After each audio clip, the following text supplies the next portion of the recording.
Vllaznia ndaj ekipeve të mira gjithnjë ka treguar se është një kundërshtar i vështirë dhe madje u ka marrë edhe pikë. Prandaj nga kjo gjë nuk do bëj përjashtim as Partizani këtë herë. Kjo është deklarata e bërë për mediat nga mesfushori i kësaj skuadre Ardit Krymi.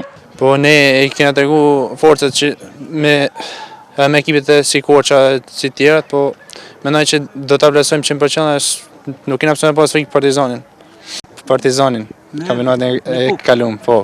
Shpresoj që edhe dilin që ne golin e tretë. Me thanë 80% i kënaqem. 100% nuk do me kanë gjithmonë, po 80-70%.